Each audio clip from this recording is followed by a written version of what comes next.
There's nothing more romantic than fantasy, and we can make the war on terror distract them like videos and TV shows with scantily clad women, cover them with oil, rub it in like lotion, put F-16s in the skies and battleships in the ocean. The voters won't notice. Tell them you're either with us or you're against us, and in the same breath over-vaccinate our soldiers. They'll want to believe these lies are the truth, to the point that even Cynthia McKinney with proof won't be able to convince them that there's a connection between the war on terror and the Carlisle group. They'll need to believe these lies are true. I said over-vaccinate our soldiers and coat their ammunition with radioactive DU. Fear is the final frontier of the defenseless. If it's logical, tell them it's senseless. You're either with us or you're against us. It's all about confusion. Name it the Patriot Act if it acts against the Constitution. One man, one vote is a joke. You should be more concerned about your family being broke. Poof. Mirrors. Smoke. Now, watch me raise spending and lower taxes. The answer to any question that the 911 Commission might ask is, we believe that stem cell research is immoral. North Korea has WMDs. Translation, time for Operation Iraqi Freedom. Sacrifice American lives on Baghdad soil. Earn more from our investments in defense and increase our supply of oil. The question is, how come we haven't done anything about the genocide in Darfur? The answer is, we believe in protecting the sanctity of marriage. Just give them a slogan. Let's roll. We're gonna smoke them out of their holes. Watch the hands. Watch the hands. In this hand, Osama bin Laden. In this hand, the World Trade Center explodes now. I know you want me to get them for you, but the $200 billion question is, how much is it worth to you for me to allow my cronies' investments in defense to work for you? Don't worry about what we knew prior to the fact about the attacks. That's a distraction. Carol Ann, look away from the oil fields. The important thing to remember is that voting for my opponent will get you killed. There's a connection between his election and your family's demise. That's why African American voters have to be disenfranchised. Neo-democracy means the electronic voting machine companies get to help us decide. That way you can win the election and still lose. That's the new world order. Global economy, no borders, no sovereignty, widow's cries, corporate plutocracy, true lies.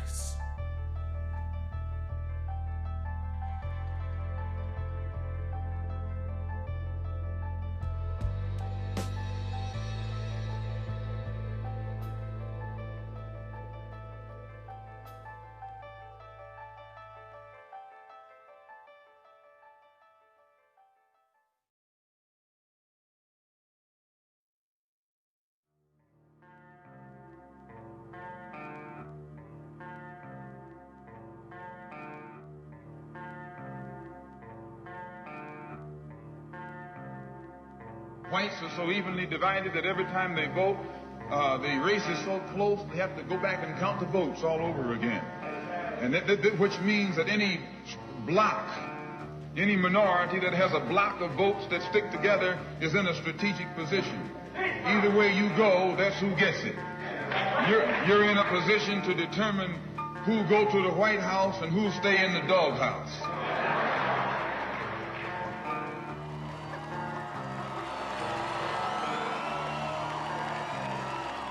Black people are going to make the difference. When we vote, we win. Gore, the winner in Florida. All along, George W. Bush had been telling everybody, I'm going to carry Florida. Florida has been prematurely called. Not at all. I'm upbeat. I just don't believe we got enough evidence to be able to call the state. We're actually counting the votes. On behalf of the State Elections Canvassing Commission, and in accordance with the laws of the state of Florida, I hereby declare Governor George W. Bush the winner of Florida's 25 electoral votes. Florida goes to Mr. Bush. Just stop and absorb that for a second. Florida is going to go for Mr. Bush.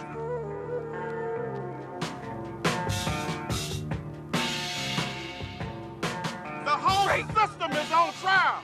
If the vote is off in Palm Beach County, what about the vote in Iowa? What about the vote in Mississippi? What about the vote in Alabama? They try to turn people away, and it's not right. We need to stop all of this. No recount. We need a re-election in Florida tonight. Please don't over-exaggerate the incidences that, the accusations. I truly believe in my heart that if all of the votes have been counted in Florida, and if all of the African Americans had had an opportunity to cast a vote, George Bush would have never been president of the United States. We wouldn't be involved in a war in Iraq. And the makeup of the Supreme Court would be different.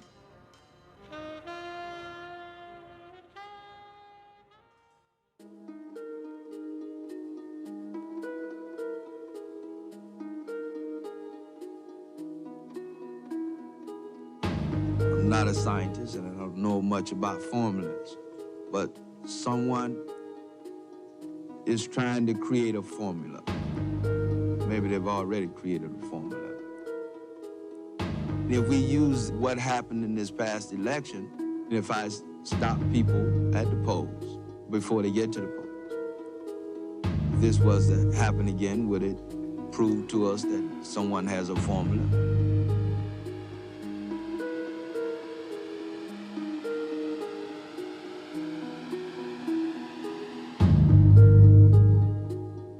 Around 7 o'clock on the day of elections.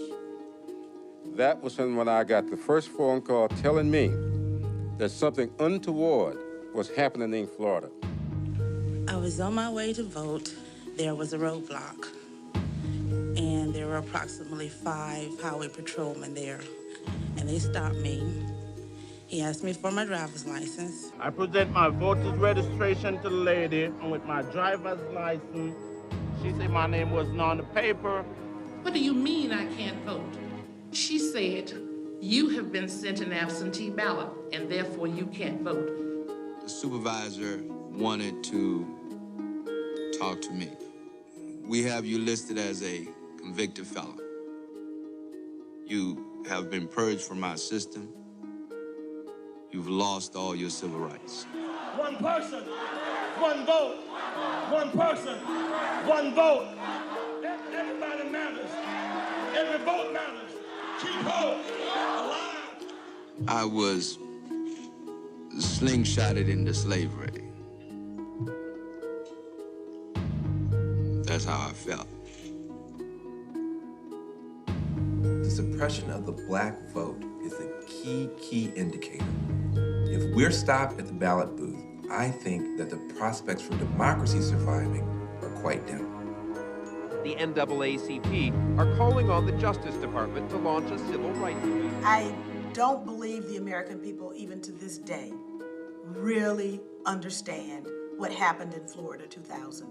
At every precinct, there's something called the voter list. And if your name is not on the voter list, then you're not allowed to vote. 5 months before the 2000 election, Jeb Bush, governor of Florida, and Katherine Harris, his Secretary of State, ordered the removal of 57,000 voters from the voter rolls. Supposedly, these were felons, criminals not allowed to vote. In fact, 97% were innocent. And it just so happened that most of them on that list were Black and Latino. I'm not guessing because I got a hold of the computer files. Next to the names are the voters' race.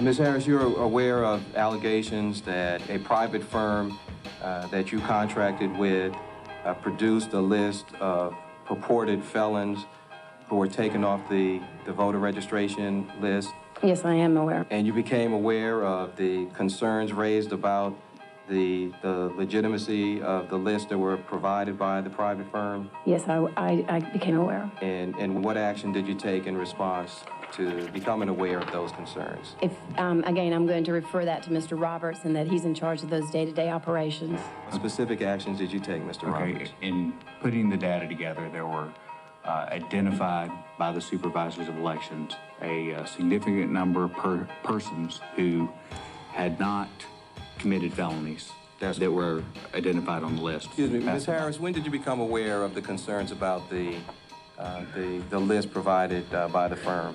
Again, because our division director would have made me aware, brought this to my attention. I'll have to refer to him because I'm not certain of the specific date. Okay, I'm trying to move this along, Mr. Roberts. You're not helping me out because I'm not getting a specific I'm not response. trying to stall you. I'm trying to. But you're not giving me the information we're asking. Please do. It was important to establish for the record the role of all of the players in this debacle of democracy. I just want to make sure that I'm clear on this. The duties to carry out the election itself are not the responsibility of the governor. So we understand for the record that as it relates to the November 7th election, you had no authority, no responsibilities, and took no actions with regard to the election. In the preparation for the election? Yes. No, again, the Secretary of State and the 67 supervisors of election were responsible for that, and they carried out their duties. Supervisors are in a precarious position here. We have a law that says that a felon cannot be on your rolls. And if I remove that person, you know, from information that I've received, and I've done it improperly, then I'm violating a person's right to vote. The law said that they had to verify this, but they were not taking it seriously. And you know, that could destroy a person's life. I received a letter saying that I was a convicted felon at my office. Yes, ma'am. And I am not a convicted felon. Thank you very much. I actually don't feel that the stories of disenfranchisement were that well covered by the media. There was a great deal of attention to punch card ballots and hanging chads. There was a great deal of attention to the political machinations. There was even a great deal of coverage for the soap opera litigation. But the stories of individuals who were aggrieved by what went on, that sort of went to the back burner and then ultimately just fell out of the story altogether. Because there was no debate on the floor of the U.S. Congress, one Congresswoman, Cynthia McKinney, decided to hold her own investigative hearings in Atlanta, Georgia, the home of ChoicePoint, the company that created this list, and she dragged in the executives of the company to answer questions. DBT was instructed to use very broad rules. These rules were supplied by the state when comparing names on the list. What ChoicePoint admitted to us at the town hall meeting was that they weren't looking for exact matches. Florida officials only wanted an 80% match on the last name. Now, the result of that was to capture the names of people with similar names. If John Smythe was the convicted felon and John Smith was on the voter roll, well, John Smith became a convicted felon. DBT told state officials that the rules for creating this list would mean a significant number of people who are not convicted felons would be included on the list. And the state of Florida said, well, give it to us anyway, because we want that comprehensive, inaccurate list. ChoicePoint was paid $4 million. Were you supposed to verify the list? No, ma'am, we were not. So who exactly told you to provide a list that wasn't verified? The state of Florida through their Division of Elections. Okay. For something as precious as the right to vote, you would think that they would want to know that the person they're banning from the voting booth is the actual person who committed a felony. After wrongly identifying 8,000 Florida voters with Texas misdemeanor records as felons, it supplied a revised list. Texas did not inform DBT that misdemeanors were on the list. They said it was a list of felons. You got from the state of Texas a list of those who could not vote in Florida. Is that correct? That is correct. And who in Florida told you to provide those names? It would have been the Division of Elections. I just want to make it clear to the folks who are in here, if you think you thought what you thought you heard, and you don't believe that that's exactly what you heard, well, let me make it plain to you that that's exactly what you heard. What you heard is that highfalutin folks in Florida and Texas got together and decided that they were going to devise a way to make a list that would deny black people in Florida the right to vote and therefore produce the result of a stolen election, which is what we saw now. I know I'm supposed to be nonpartisan when I'm in an official capacity, but it appears to me that that's exactly what happened. Florida was an apartheid election, a Jim Crow election. That's what happened. How do you make up for something like this? Do you, at George Point, feel any sense of responsibility of what happened in Florida? When you have a situation like Florida, it tends to discourage people from participating. People start saying, it doesn't matter. Why should I vote? My vote is not going to count.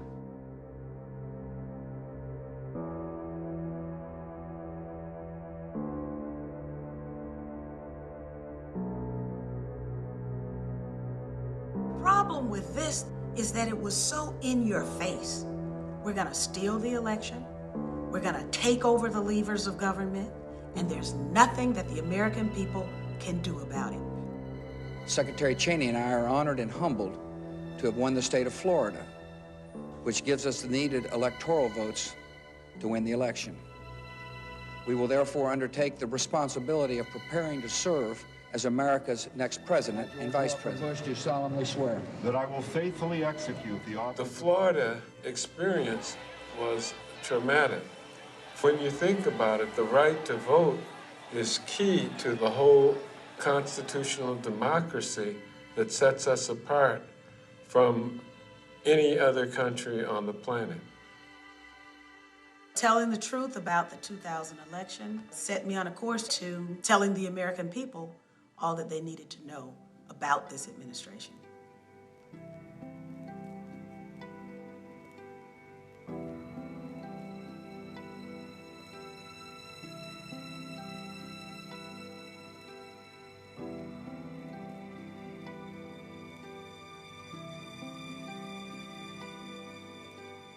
September 11th started out like any other work day for the average American person. People got up, shop owners opened their businesses. We all were getting dressed for work. Some of us were at work. Stores were open. And all of a sudden, I mean, the unthinkable happened. Eventually, we all came together and we were given talking points. The talking points said that we were hit because we were free, that we were hated because we're free. And it seemed that everywhere I went for answers, I got that mantra. That wasn't good enough for me.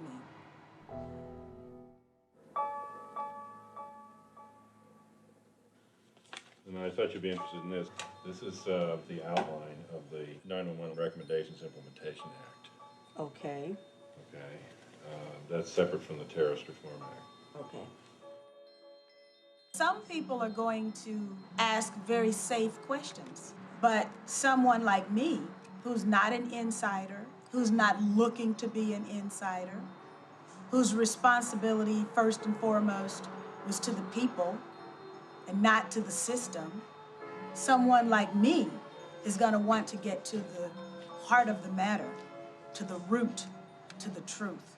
There's a certain political etiquette, I would call it, about what is proper to discuss and not proper. And if it's too difficult, it becomes over the pale. It becomes conspiracy nut stuff. It's not just the information you put out, it's even asking the question, which is not permitted. Crossfire. On the left, Paul Begala. On the right, Tucker Carlson. Time to reveal our quote of the day. Buckle your seatbelts. This Congresswoman is a Democrat from the Atlanta area. She is Cynthia McKinney, and she has a conspiracy theory you won't believe, hopefully. Here's what she told a Berkeley, California radio station, quote, "What did this administration know and when did it know it about the events of September 11th? Who else knew, and why did they not warn the innocent people of New York who were needlessly murdered? What do they have to hide?" End quote. This is how the White House reacted. All I can tell you is the Congresswoman must be running for the Hall of Fame of the Grassy Knoll Society. I really don't have anything to say that would lend any credibility to what she said. I never alleged that there was any conspiracy.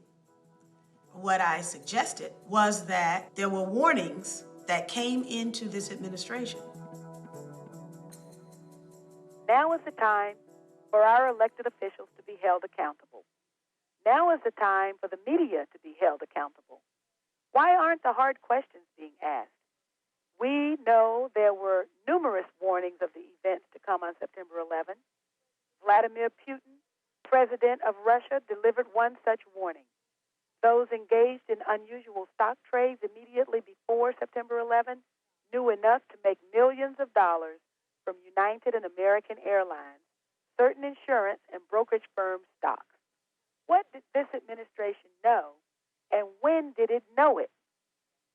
Who else knew, and why did they not warn the innocent people of New York who were needlessly murdered? Her words were taken, put through a media mixmaster, and changed around. Here you have Cynthia McKinney accusing essentially the president of being an accessory to mass murder and doing it for profit. They bolted together two statements from different parts of a long interview and said, McKinney said, didn't have McKinney on to respond.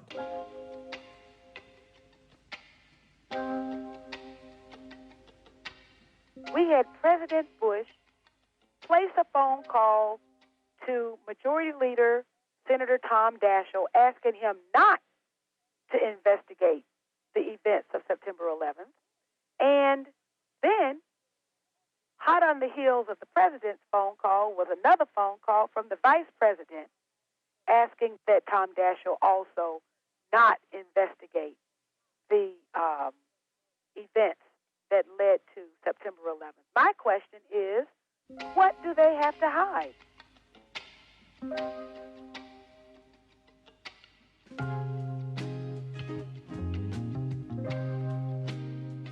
The job was quite complete. Cynthia McKinney was accused of saying that George Bush knew all about the September 11th attack in advance, and that he kept it to himself to make sure that his buddies would profit from the wars to come. I'm an African-American single mom from the state of Georgia. You know, I'm not supposed to question my country. I'm not supposed to question the behavior of my leaders, I suppose. I mean, I don't care who was president or what it was not the time to do any of that, and that absolutely nailed my respect, you know, killed any respect I ever had for her. It was a frustrating time for everybody. Somebody's looking for somebody to hate. We've still not caught Osama bin Laden. We couldn't take out that huge tragedy on anybody, so we started taking it out on Muslims, and then we started taking it out on Cynthia McKinney.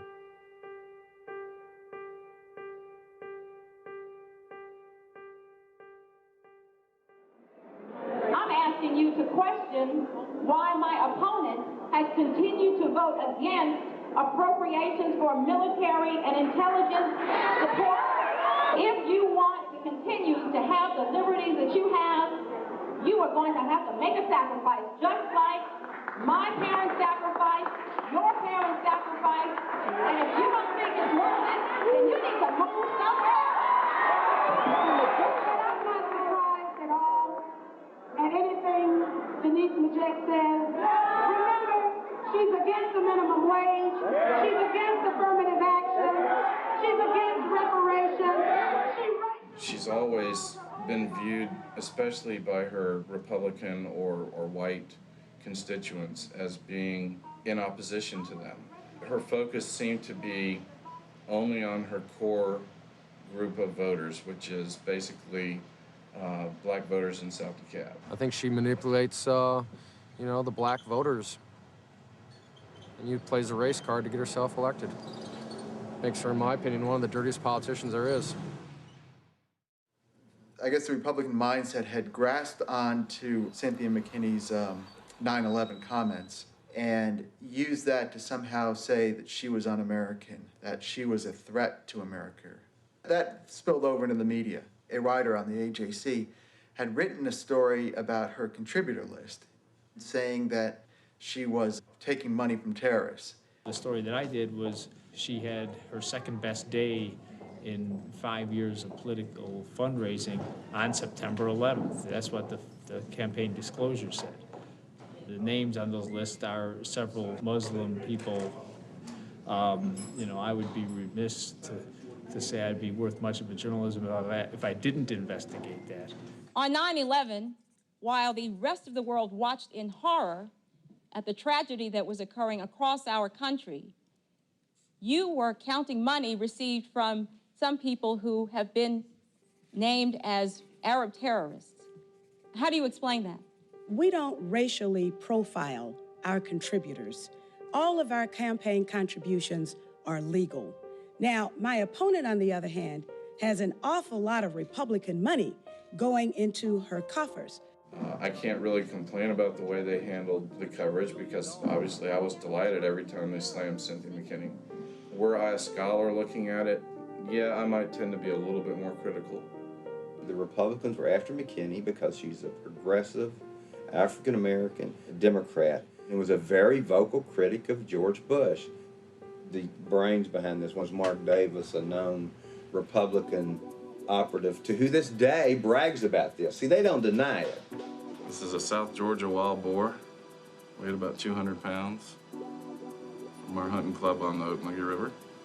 It was some of the best politics I've ever participated in, and I've been doing this for about 20 years. Our company does voter database work. We were involved in the redistricting effort for the Republican Party. We built a voter database that we used to map out all the new districts. It was drawn deliberately by the legislature to be a Democrat seat. And if we can't put a Republican in it, then the next best thing is to put in a moderate.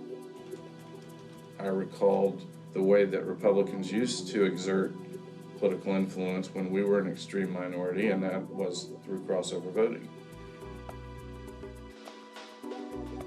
The primaries are basically for the parties to pick their own candidates who will run in the general election. One party cannot hijack the other party's primary. Georgia's an open primary state. There's nothing illegal or even immoral about choosing to participate in one party's primary or another. You have a choice when you go in of either taking a Democratic ballot or a Republican ballot. I pulled numbers for her district trying to see if there was any way we could beat her.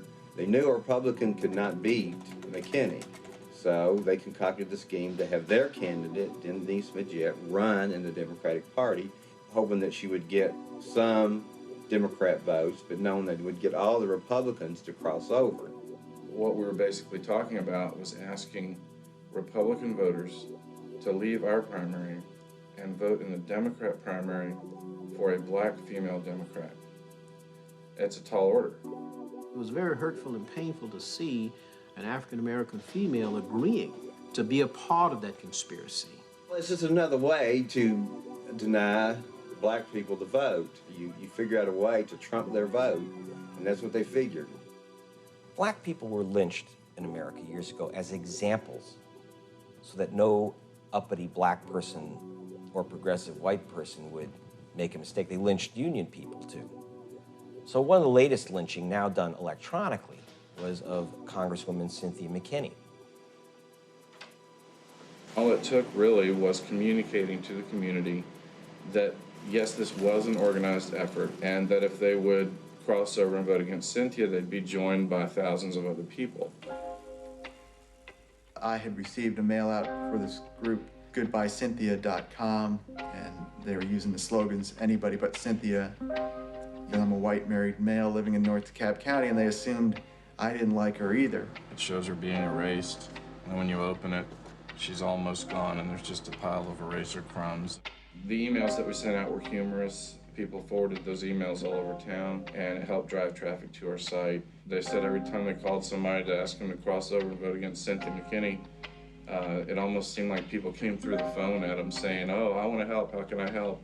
It's like going back to the all-white primary. There you have basically the same thing. The white Republicans are taking away from the black Democrats the candidate of their choice. They're moving into their primary saying, we're not going to let you elect your candidate. We're going to dictate who your candidate is.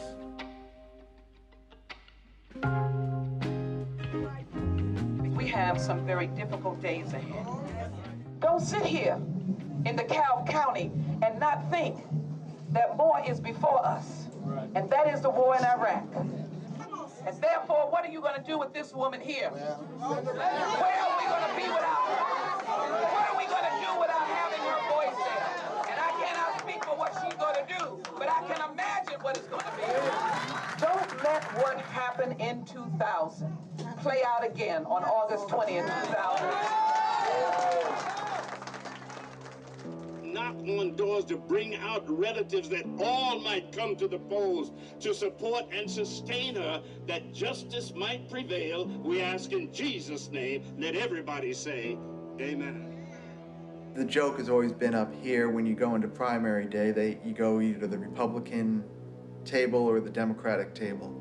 And the lines have always been long for the Republican table because we're so heavily Republican in these precincts up here. You had polling places in Dunwoody where neighbors would walk in and high-five each other and giggle as they took a Democrat ballot.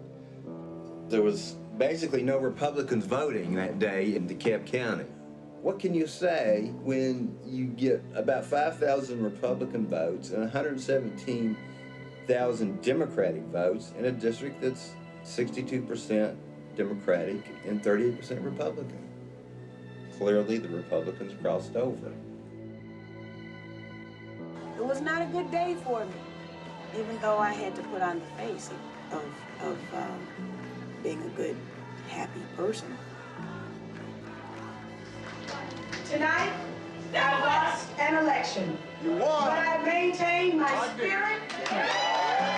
A lot of people had said it could never be done. And the morning after Cynthia was defeated, I sent an email out and I said, the kitchen is open at goodbyecynthia.com. This morning we'll be serving crow. It's almost like people thought they had somehow strengthened America that day, that they had accomplished something. They had been misled into believing that they had gotten rid of a threat to the American way of life. To me, what they had done is threatened the American way of life.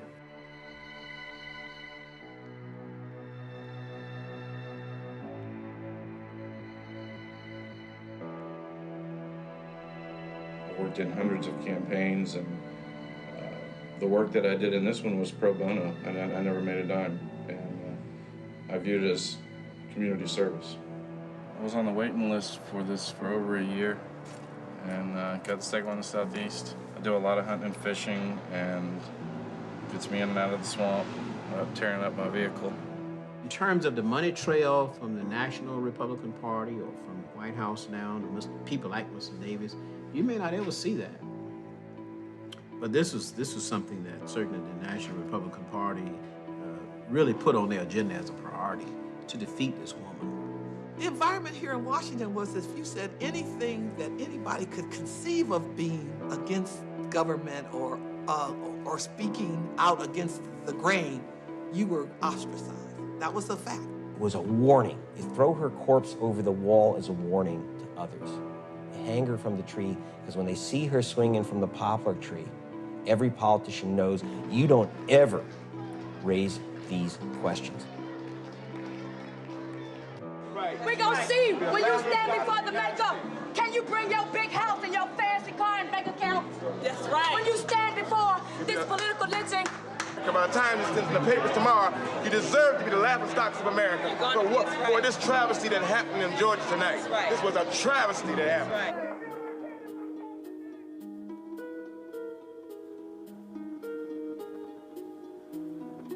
I tried to warn the American people of the dangers that I saw emanating from this administration. And sometimes I wonder what the progressive community in Georgia and around the country was thinking about as I ran my race. Even progressive journalists found it easier to join the bandwagon against me rather than to simply report accurately what I had said and done. Just think about it. Katherine Harris, who participated in the illegal disfranchisement of innocent Black and Latino voters, was rewarded with a congressional seat, and I was taken out of one.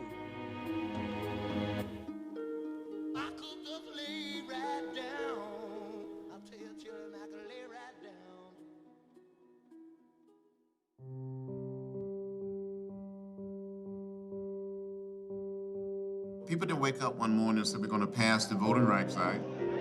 It was not out of the goodness of someone hard.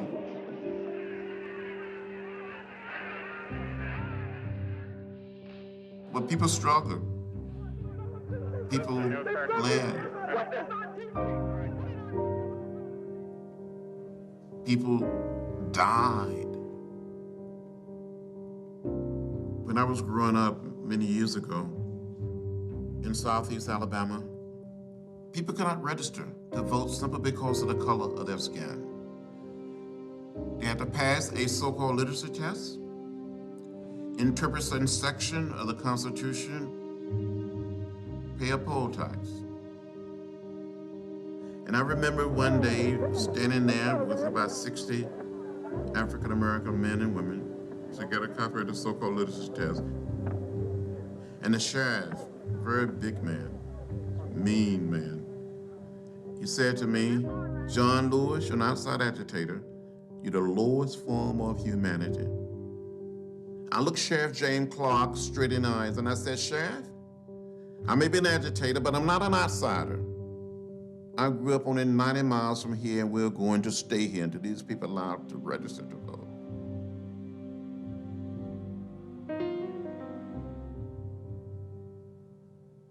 Then in another little town about 35 miles from Selma, a young man by the name of Jimmy Lee Jackson, involved in a march for the right to vote. A confrontation occurred. He was shot in the stomach by a state trooper. And a few days later, he died at a local hospital in Selma. Because of what happened to him, we made a decision, the movement did, that we will march from Selma to Montgomery, Alabama, 50 miles away. We're marching today to dramatize to the nation, dramatize to the world, that hundreds and thousands of Negro citizens of Alabama, but particularly here in the Blackout area, denied the right to vote. We intend to march to Montgomery to present certain grievances to Governor George C. Wallace. It was a beautiful Sunday afternoon. We started walking in twos, 600 strong, no one saying a word. It was so orderly, so peaceful. We came to the highest point on the bridge. Down below, we saw a sea of blue, Alabama state troopers. We continued to walk. We got within hearing distance of the state troopers.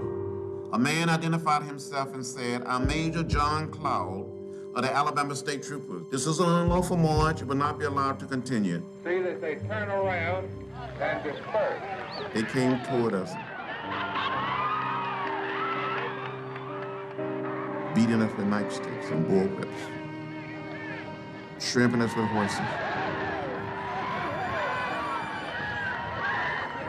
I was hit in the head by a state trooper with a nightstick. Had a concussion at the bridge. I thought I saw death. I thought I was going to die.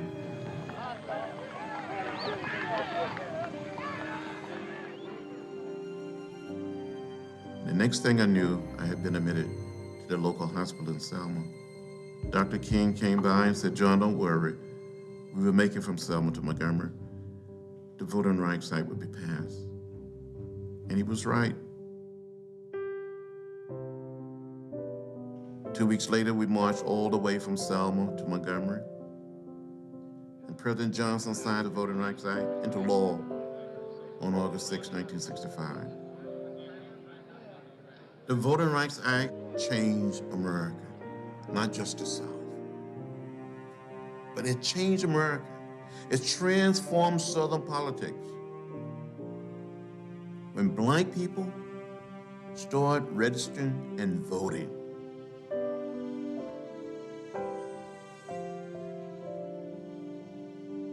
So what happened in Florida and Georgia reminded me of the dark past. I just felt like I was living my life all over again, like I passed this way once before.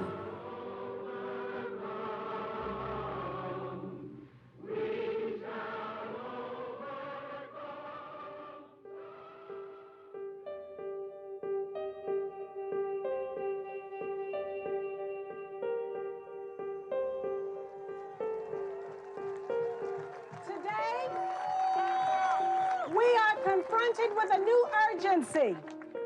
George Bush and Dick Cheney want another $87 billion for their war in Iraq. Your charge should be to protect the right to vote, especially for blacks and Latinos, whose numbers alone can take George Bush out of the White House and change the majority in the Congress.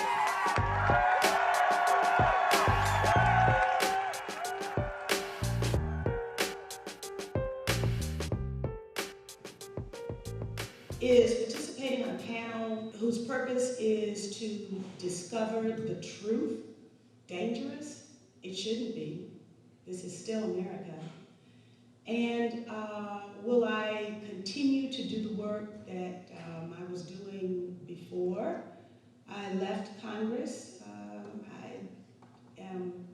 There's no way I can stop pursuing the truth. Citizen activism and citizen participation is always the answer.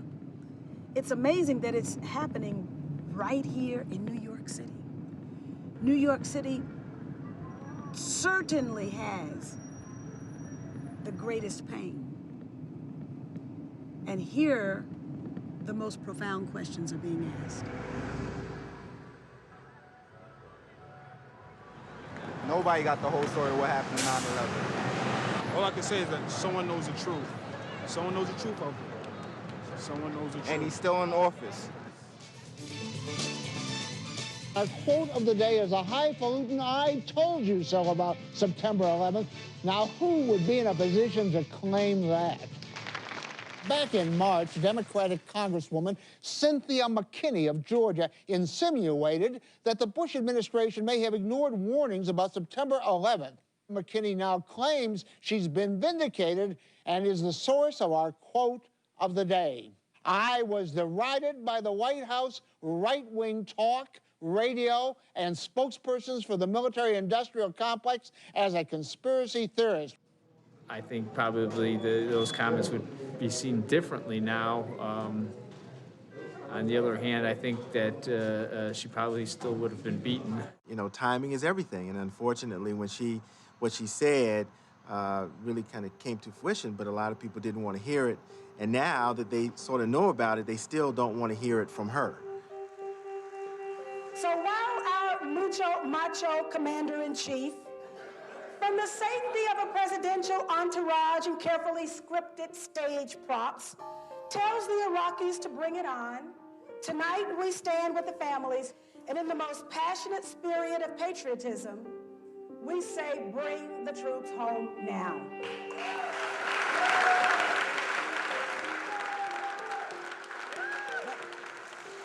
The very act of our sitting vice president taking a paycheck from the American people while at the very same time taking one from a corporation that gets billions and billions of dollars in no-bid, sole source contracts should make us all outraged, and the vice president should blush. But these people don't blush because in the end, they know they can get away with it.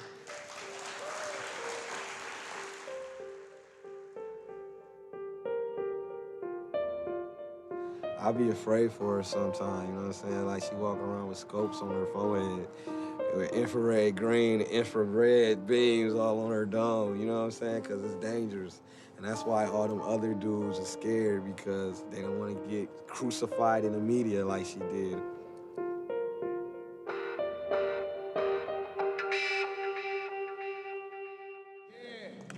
We have in our midst tonight a champion for justice. Say it now. For truth and righteousness. Yeah. We got somebody here tonight. That's right. Who is not ashamed of and not afraid of Halliburton and the Carlisle group. Let us rise to our feet to honor our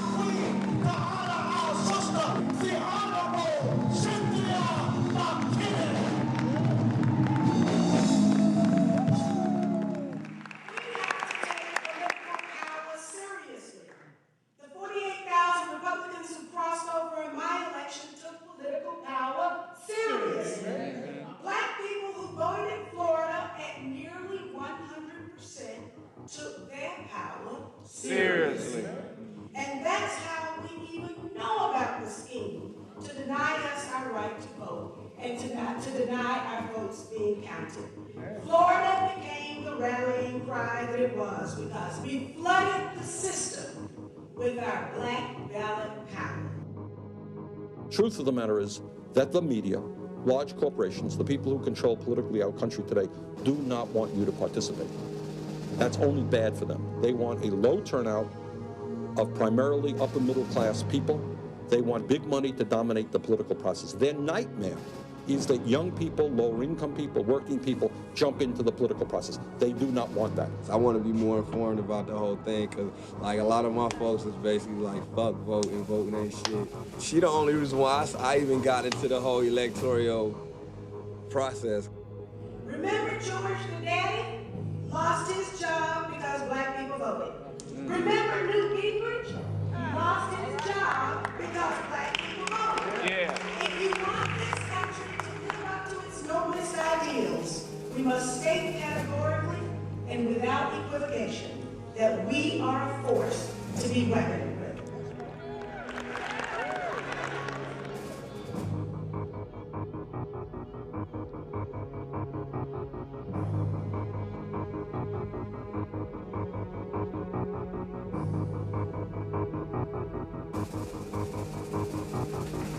I want to thank all of you for coming out this afternoon.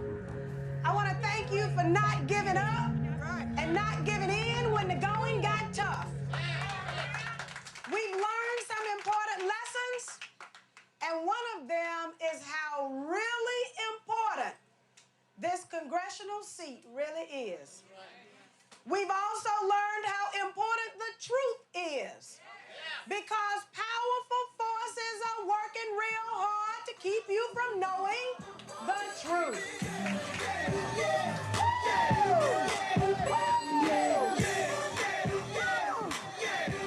I've knocked on a lot of doors just in the last month. I've knocked on a lot of doors, and people are hurting. They need Medicare, Medicaid. Yes. They need a job. They need jobs. I go to the rock of my salvation. I go to the throne that the village rejected. I go to the mountain. The mountain sheltered me. The whole election was turned upside down when Majette made a stunning announcement that she would not run for re-election and instead run for the U.S. Senate. That prompted a free-for-all of candidates to jump into the race. What was supposed to be a two-woman bitter grudge match turned into pretty much a seven-candidate free-for-all, and no one would have predicted this. We were suspicious of the poll numbers that were being floated in the local newspaper. We understand how influential the press can be. We knew that the environment was not going to be friendly and could quite honestly also be hostile.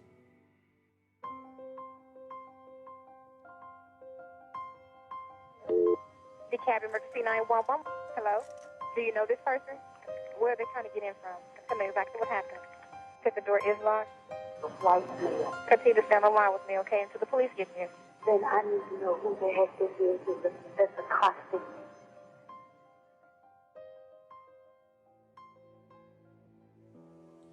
I've had a little problem. An individual here legally on a student visa issued in Saudi Arabia was charged on Thursday night with criminal trespass and stalking. He had access to the telephone records of the campaign headquarters. He had called all over America, talking to people, saying that my life was in danger, I shouldn't get on any planes. He came to my house 3 times on Thursday, banged on the door. He wouldn't leave. Banging on the door, pulling on the door, as if he wanted to get in. When we looked out this window, we seen his car parked sideways as if he tried to get away, but there's about 8, 9 police cars there. At that point, we were somewhat relieved. I've been in this position so much. I was in this position when I first got elected. It wasn't quite this bad, but then it was only the Ku Klux Klan. You know, my son doesn't know that I live like this. I tried to get away from it over the past 2 years. There are more days where the blinds have been closed than there are when they have been open. For the brief moment that I was able to open the blinds and open the curtains and really let the real light come in, I thought that that was going to be the end of this kind of life. And now I'm back again to closed blinds and covered windows. That's my life.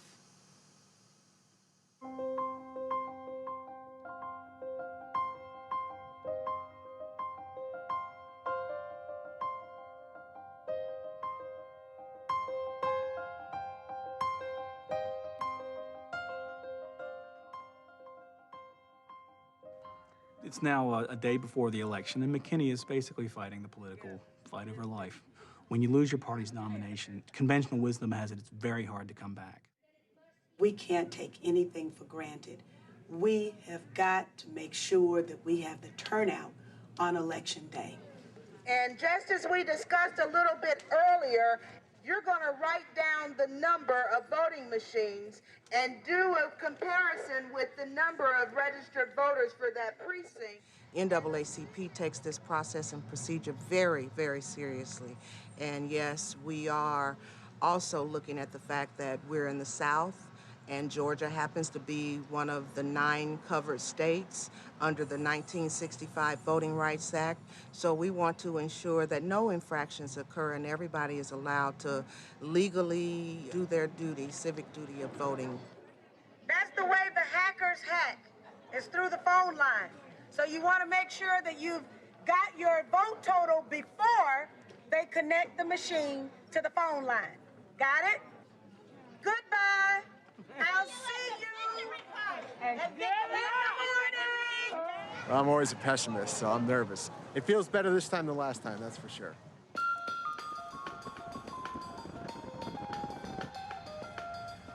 Well, I'd like to see a runoff at least. For a number of reasons, I'm not a Cynthia fan.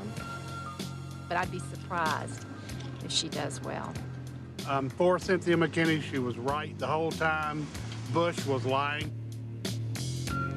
If you go back as a freshman legislator, again, targeted by the Republicans, can you really be effective for this district? I think that she's seen as being more of a troublemaker than somebody who could be effective. The media kind of beat her down, you know, but she's a strong black woman. I believe she could win. I like her. She seems to be very frank. My impression is that not many people will vote for her. Hello, how are you? Thank you very much. Back on the hill. That's right, that's right. That's where we intend to go, for you. It's a difficult election to read because it's not clear who exactly is going to show up. She probably has the largest and most motivated group of voters. She also has a ceiling in that support. And the question is, has that support eroded somewhat since her last run? I'm hopeful that my vote will be counted today. How hopeful? Well, we're backing up my hope with a team of lawyers. As the turnout numbers were coming in, we started to get worried because it was lower than what we had wanted to see. And these were her strong precincts we were watching. 163, 153. 872, 36, okay. Polls opened this morning, one of them in particular I'm thinking about, with only 2 machines working out of 17 machines. Our poll observer was right on the case and made the phone call, and within an hour, those 15 machines were up and operational. The Tilly Mill precinct was 106 Republican, 96 Democrat. Okay, what about Chambly? If there are any strange things from the numbers, then we start sending out field crews to try to knock on the doors. It looks like the crossover isn't as high, that we could tell. The turnout is heavily Democratic in the precincts we thought it should be. If the numbers are high enough, that I don't know yet.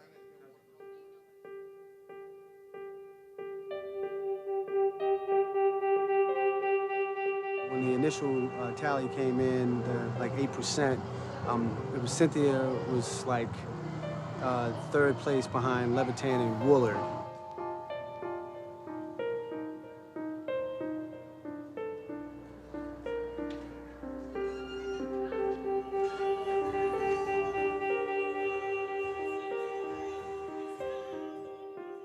It's 9 o'clock. I just got a call from our guys at the headquarters.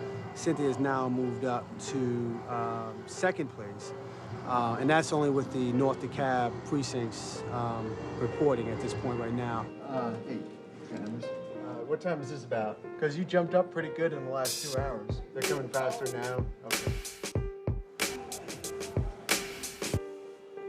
If she's in the high 40s, she's probably in a pretty good position to take the nomination in the runoff. If she's in the low 40s, she might be vulnerable.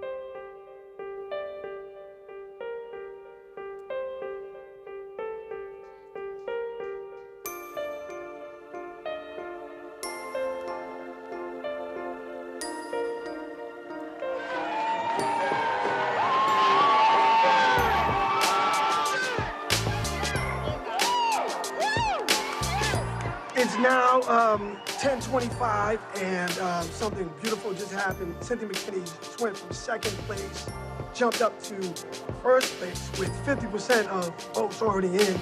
We're very, very hopeful.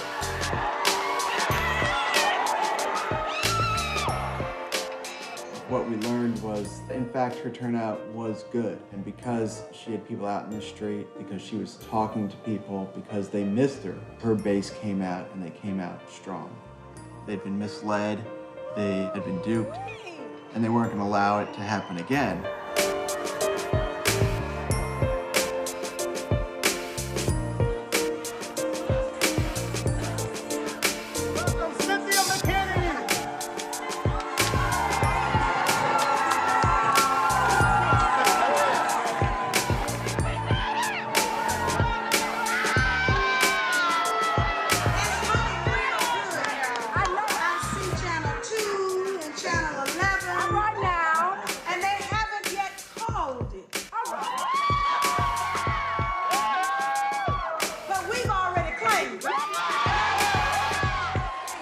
We're going to take 5 buses to D.C. We're going to tell them all she's back.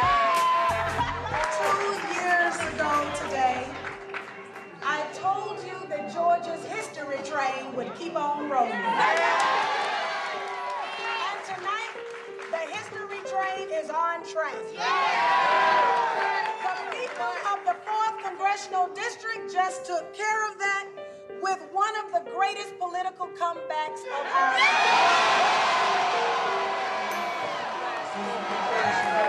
I learned a valuable lesson during these past 2 years. The American people appreciate being told the truth.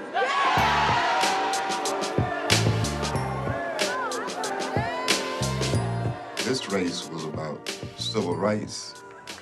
The last time, reactionary neocons came from all over the country to beat her. This time, progressive people came from all over the country to put her back in office.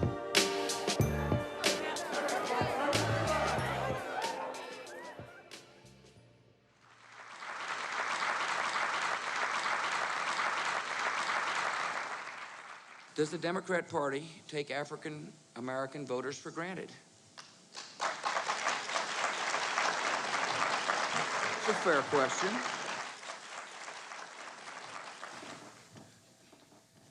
I'm here to ask for your vote. I know. Listen, Republican Party's got a lot of work to do. I understand that.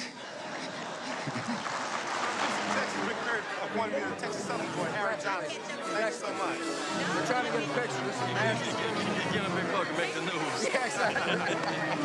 How are you? Can we meet and discuss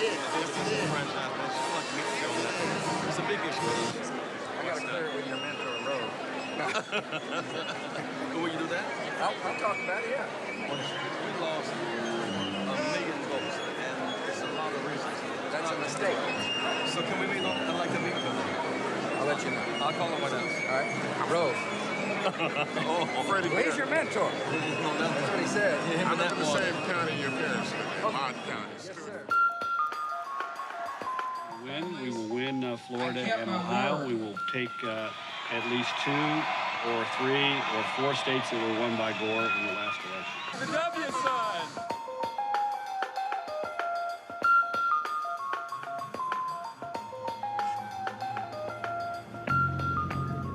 Let me just make it clear to you.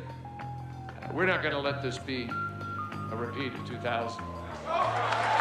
We're not going to let this be a repeat of 2000. We're not going to see 1 million African Americans deprived of their votes in America.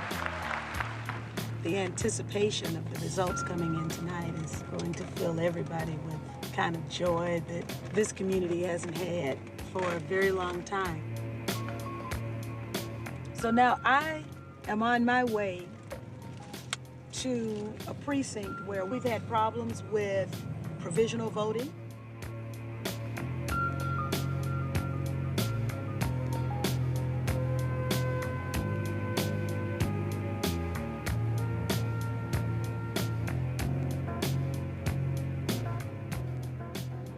Hi, I'm Faye Cofield. I'm licensed private investigator. Okay. And there was a complaint that people were not being given provisional ballots to vote. Right. Are you not giving provisional ballots? We haven't been given our authorities to do that. We have to call the main office and they give us. No, ma'am. This is a federal election. Okay. And there are federal candidates on this election. I need your name. Okay. Let me get. Wait a minute. Hold on. Let me give you my card. Oh, yeah. Hold on. Here's my card. And here is my license. So you can. We've had problems with the ability of voters to vote a provisional ballot if their name does not appear on the rolls. And you're supposed to be coming back out. Yeah, I'm coming out. Thank you, sir. Okay, so can we? Oh, I know she didn't close the door in my face. I know she didn't close it. The Secretary of State's office has said before a provisional ballot can be issued to a voter, that the Secretary of State's office has to be called. You're in violation of federal law, and we've tried to talk to you about it, but you won't come outside.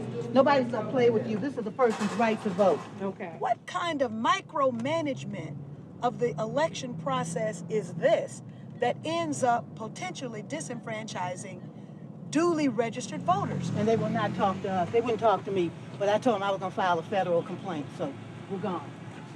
We don't know if this is intentional obstructionism or if this is just callous indifference to the right of a voter.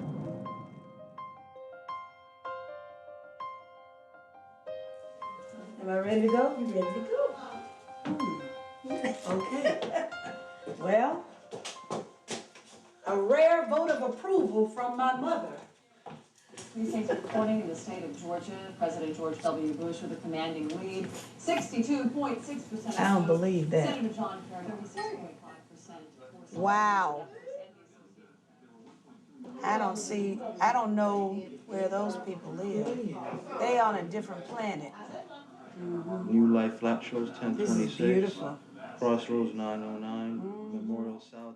Are you calling to see by how wide a margin I won? You better make sure you won. Well, it's not over yet. Naughty Dread rides again. That's our song. I'll wake up now. Uh-oh.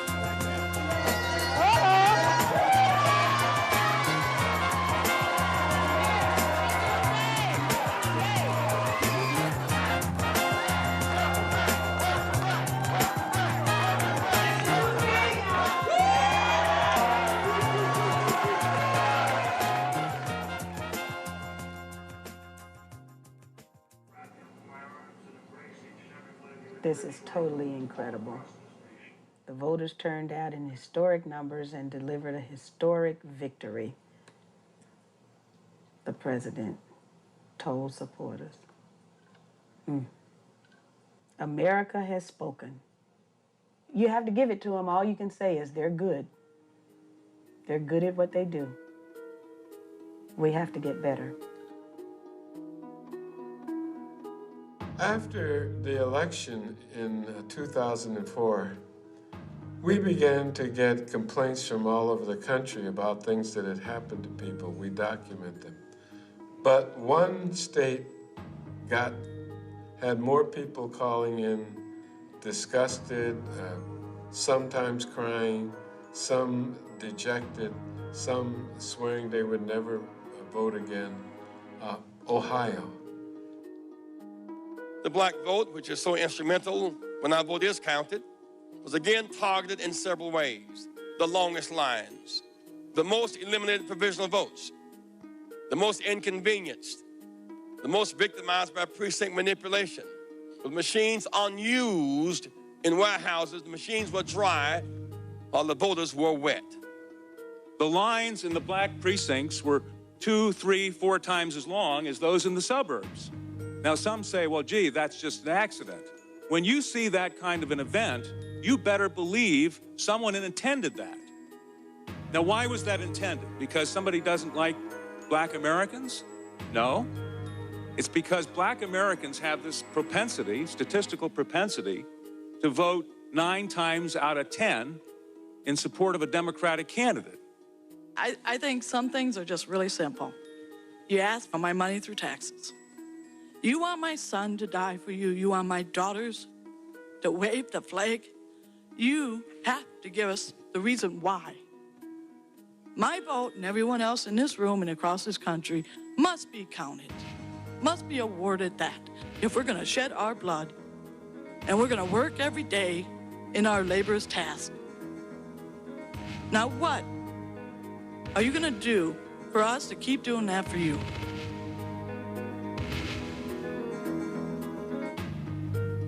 Too many young people decided that they were going to vote in 2004. These young people needed to have somebody say, I heard you. I saw you go vote. I know you turned out in massive numbers. I know you were disenfranchised, and I'm not going to let it go. For what purpose does the member from Ohio rise? In January of 2005, when the certification of the vote reached the floor of Congress, the Congressional Black Caucus said, you know, we're not going to put up with it again, and we're going to demand at least a discussion of what happened. Since 2000, when we had so many problems in Florida, there's been very little opportunity to offer any type of legislation, any type of amendment in the Republican-controlled House. What are they afraid of? Why can't we have a debate? Now, that doesn't mean that it became a national discussion because there was a virtual blackout on that extraordinary constitutional political story. The clerk will report the objection. We, a member of the House of Representatives and a United States Senator, object to the counting of the electoral votes of the state of Ohio. But one senator, a white woman from California, Barbara Boxer, had the guts to stand up and say, I want to talk about what happened in Ohio. So now it seems to me that under our great Constitution of the United States of America, that we swear allegiance to uphold, which guarantees the right to vote, that we must ask certain questions. I couldn't believe it. It gave us the opportunity to have the debate that we needed to have 4 years ago. In 2000, Democratic senators, even Al Gore himself, stood there with their mouths zipped shut while they watched an electoral coup d'etat in process and said nothing. 4 years ago, I didn't intervene. I was asked by Al Gore not to do so. Frankly, looking back on it, I wish I had. It really wasn't about Al Gore. It was about the voters. The chair recognizes the gentlewoman from Ohio, Mrs. Jones, for 5 minutes. I thank God that I have a senator for joining me in this objection. This objection does not have at its root the hope or even the hint of overturning the victory of the president, but it is a necessary, timely, and appropriate opportunity to review and remedy the most precious process in our democracy. They claim that they act on behalf of disenfranchised voters, but no such voter disenfranchisement occurred in this election of 2004, and for that matter, the election of 2000. Everybody knows it. The voters know it. The candidates know it. The courts know it. And the evidence proves it. In the state's capital, a shortage of voting machines in predominantly African-American communities was created, even though the Secretary of State knew far in advance that 102,000 new voters were registered in that county alone.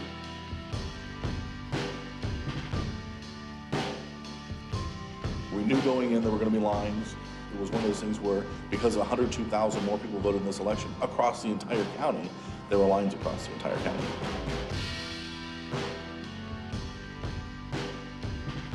Look at this. Columbus, Ward 1B, 1,175 voters in the year 2000, 1,620 in the year 2004.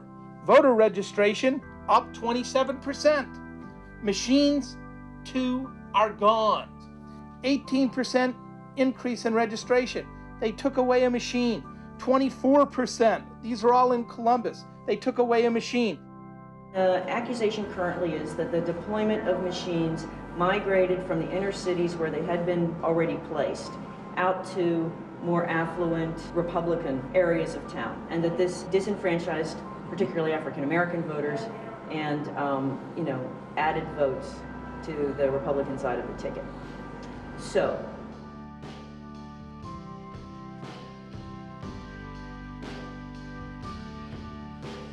in my affluent, predominantly Republican community, where 62% of the people voted for George Bush in the 2000 election, lines were not a problem.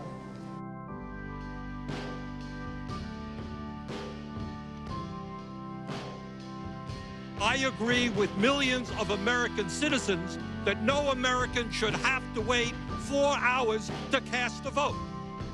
This was entered into evidence by the Board of Elections. They have 2,866 machines available. Through a public records request, we found out that only 2,741 voting machines were delivered. What happened to the missing 125 machines, and where did they come from? We did our voting machine placement, our allocation purely upon registration and past turnout statistics, nothing else. This shows the machine allocation. Bexley, affluent, upper middle class suburb, right next to the east side of Columbus. No missing machines. Canal Winchester, suburb on the southwest side of the city. Again, no missing machines. As soon as we come to Columbus, where the black population is concentrated, where every elected official on the city council and the mayor are Democrats, somebody has taken the machine identification number and blacked it out. And then they blacked out another one. And then they blacked out another one. Take a look at what happens once you get into the inner city. Virtually every precinct here, somebody has come along and blacked out these machines. As we count it up, it comes to 125 machines. 74% of all the African American wards had less machines than in the primary. This list would have come from the Board of Election. The director is Matt Damschroeder, the former chair of the Franklin County Republican Party. The state, using federal dollars, has to purchase one machine for every 200 registered voters. In Franklin County, had we done that for this election, we would have had to purchase about 1,500 more machines at a cost of $5,000 to $6,000 per machine.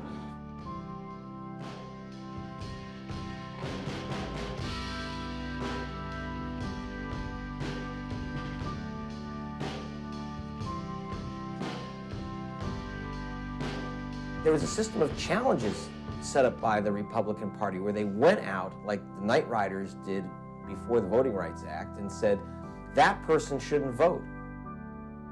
Say they need to get them people out of there. They trying to tell me how to vote. I already know who I want to vote for. Suppose 500 blacks went into a white neighborhood to challenge their votes. It'd be totally unacceptable. The election is over, and the results couldn't be clearer.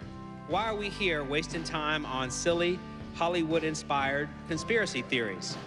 I wonder, I really do, I wonder if it were your wife who was denied the right, or your child. Would you be making the same arguments? And what happened in 2004 in Ohio was an ugly little echo of what happened in Florida in 2000. You had a Secretary of State of Florida in 2000, Katherine Harris, who basically reappeared as Secretary of State of Ohio, a guy named Ken Blackwell. The provisional balloting process, we thought, would provide us an opportunity to assure that people who weren't sure of their voting location, who had been disenfranchised, an opportunity to vote. Like I said, I lived in that residence where my address is for 20 years. The church that I've been going to vote is right around the corner from me. All of a sudden, I got to go from there and be inconvenienced to come all the way over here to vote, and I'm not even in a system. And they try to send me from here to go over there so that my vote wouldn't count for the provisional. What happened in Ohio was that our Secretary of State decided to make inconsistent rulings with regard to the use of a provisional ballot. Blackwell made such decisions as, for the first time ever, if you go to the wrong precinct, we're going to give you a provisional ballot, and that ballot then won't count. I got my card in the mail stating where I should go vote. I stood in line, I gave them my card, and I voted for the last election, and I always vote here. But this election, my name is not on the list, and I had to vote a provisional ballot.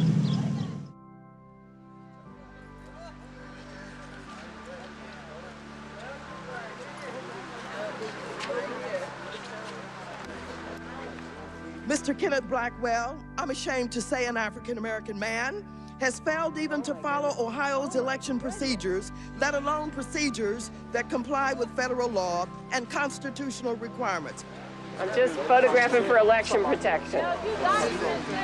We're waiting in line to vote. Okay, now we're walking down a path into the woods.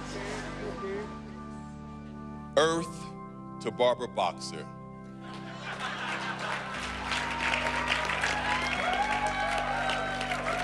George Bush has been freely and fairly re-elected President of the United States.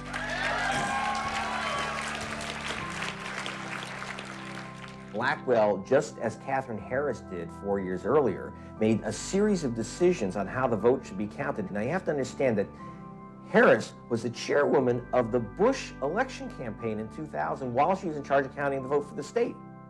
Blackwell was chairman of the Bush campaign in Ohio while he's in charge of counting the vote. It's the same political fix. Our ancestors who died for the right to vote certainly must be turning over in their graves. Even if I let you in, they're not going to let me vote.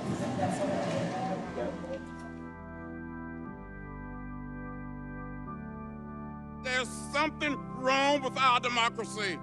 More and more of our citizens are growing uneasy. And I hear people on the other side saying, you should get over it. Gentleman's time has expired. When people died for the right to vote, when people suffer for the right to vote, the right of every vote to be counted must be upheld.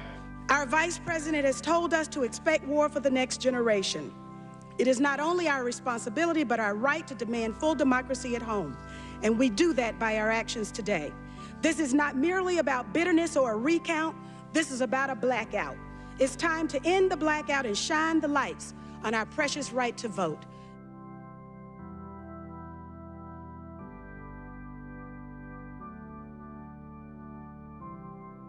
So where's the outrage?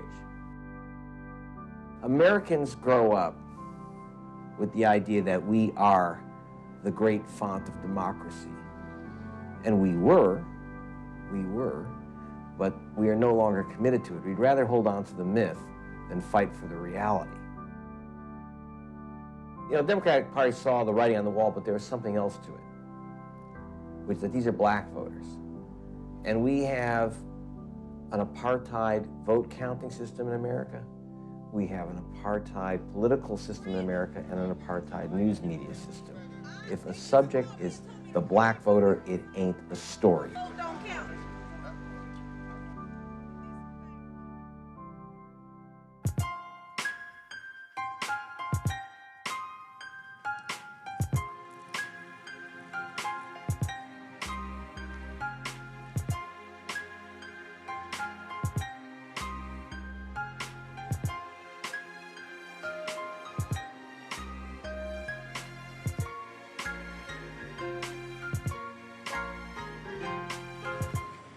Back. Thank you. God bless you.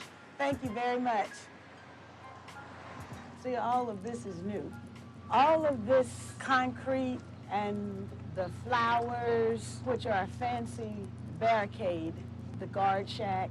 What? Who you guys with? Huh? Who you guys with? Who's she with? Congresswoman. Oh, I'm sorry. I was That's just the typical kind of treatment that I receive.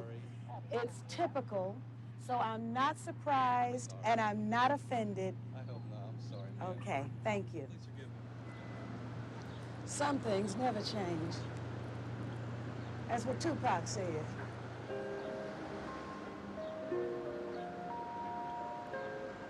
When I got back to Congress, I got my seat back on the House Armed Services Committee, although I did not get my seniority as I had asked. The chairman is going to strictly adhere to the 5-minute rule so everybody can have a chance to ask their question. And they get almost to me, and then I hear Rumsfeld say he's got to go to lunch. And that a special accommodation had been worked out. Absolutely. I took down the names of everyone who's left, and we'll get them down for breakfast sometime in the next 2 or 3 weeks. Okay. Mr. Chairman? Let's do that. Mr. Chairman, I have a question.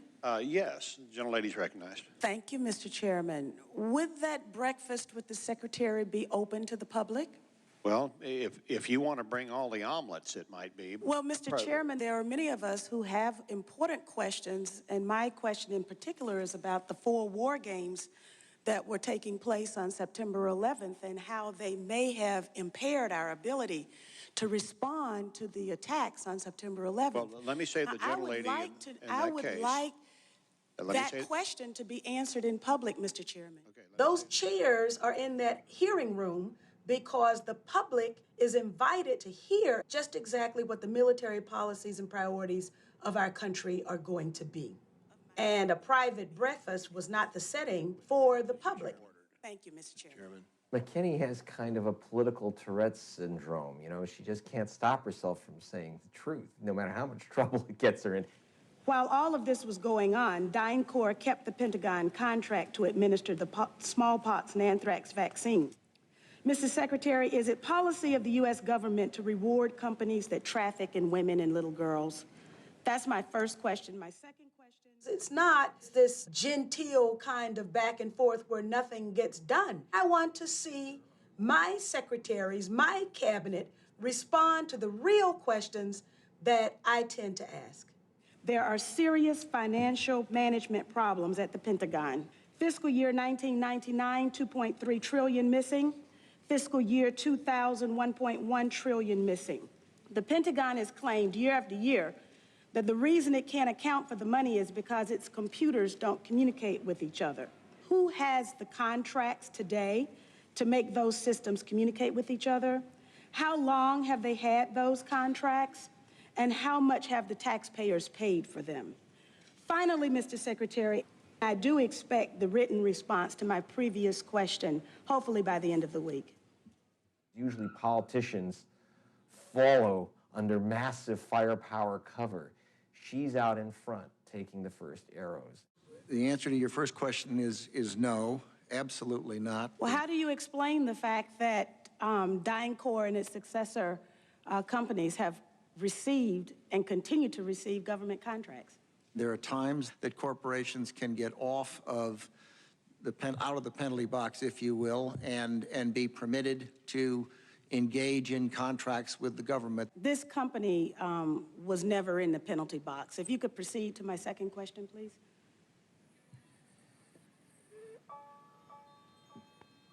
I've forgotten what the second question was. I would like to have the answer in writing as well as I don't think I've demonstrated much caution since I've been back to Washington, D.C. Maybe that wasn't the smartest thing to do. But now there's a difference. I really don't have anything to lose. I've lost everything. They took away my job, my livelihood. They took away my good name. So why not stand up? Why not fight? Cynthia McKinney may have the wildest image of all members of the Black Caucus, but her views are very serious and they are radical. That is, that they threaten the power structure as is. But she's not alone. Barbara Lee, John Conyers, most of the members of the Black Caucus, by reason of the people that they represent, have a quite different vision of America than the mainstream of either party.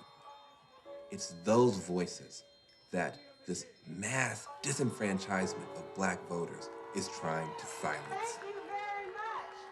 Challenging the Bush administration's actions in domestic and foreign policy and their priorities and the values is one thing, but the bottom line is that even that is already rigged if we can't count on our vote actually being counted and counting. We know the truth, and we won't be stopped. So stay strong, my brothers and sisters, because we've got a lot of work to do. Thank you.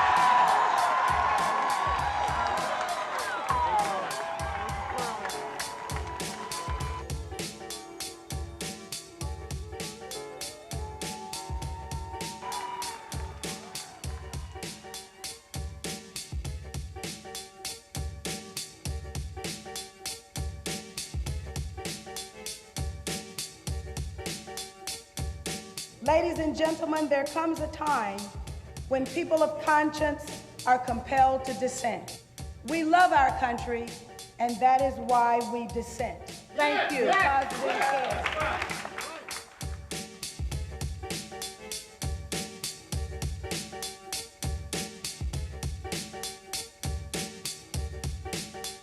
I'm gonna vote, because it do count and it do matter. Those people who say they're not voting because they're both the same, don't get out and vote, you'll never know. If the people that's working inside the precinct is making it difficult for you, you have to do whatever it takes. I'm a registered voter, and I ain't scared of none of y'all.